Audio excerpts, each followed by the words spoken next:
Frères et sœurs, le troisième dimanche de l'Avent est appelé le dimanche de la joie, dimanche du Gaudete. C'est en effet le thème dominant de ce dimanche. Faisons une petite rétrospection dans les textes des 2 derniers dimanches. Le premier dimanche de l'Avent, dans la première lecture, on entendait le cri du peuple d'Israël qui ne pouvait plus supporter la misère et la détresse et qui disait: Ah, si tu déchirais les cieux, si tu descendais. Le deuxième dimanche de l'Avent, le Seigneur, comme en réponse à l'appel du peuple, le rassurait de sa présence. Il disait: Consolez, consolez mon peuple. Aujourd'hui, le prophète Isaïe, dans la première lecture, sous la motion de l'Esprit Saint, tressaille de joie dans le Seigneur, qui l'a fait revêtir des vêtements du salut. C'est un peu comme un chemin de vie, oui.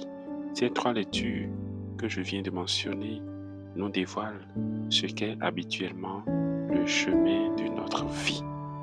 Ordinairement, seule la possession de certains éléments de la nature ou de biens terrestres nous procure la joie. Mais quand nous faisons un cheminement spirituel, nous nous rendons bien compte que la source de la joie ne doit pas se trouver dans la possession de biens éphémères, mais plutôt dans les bénédictions que Dieu nous donne après la fidélité à son alliance et l'observance de sa loi. Jésus lui-même lie la joie parfaite à l'observance des commandements.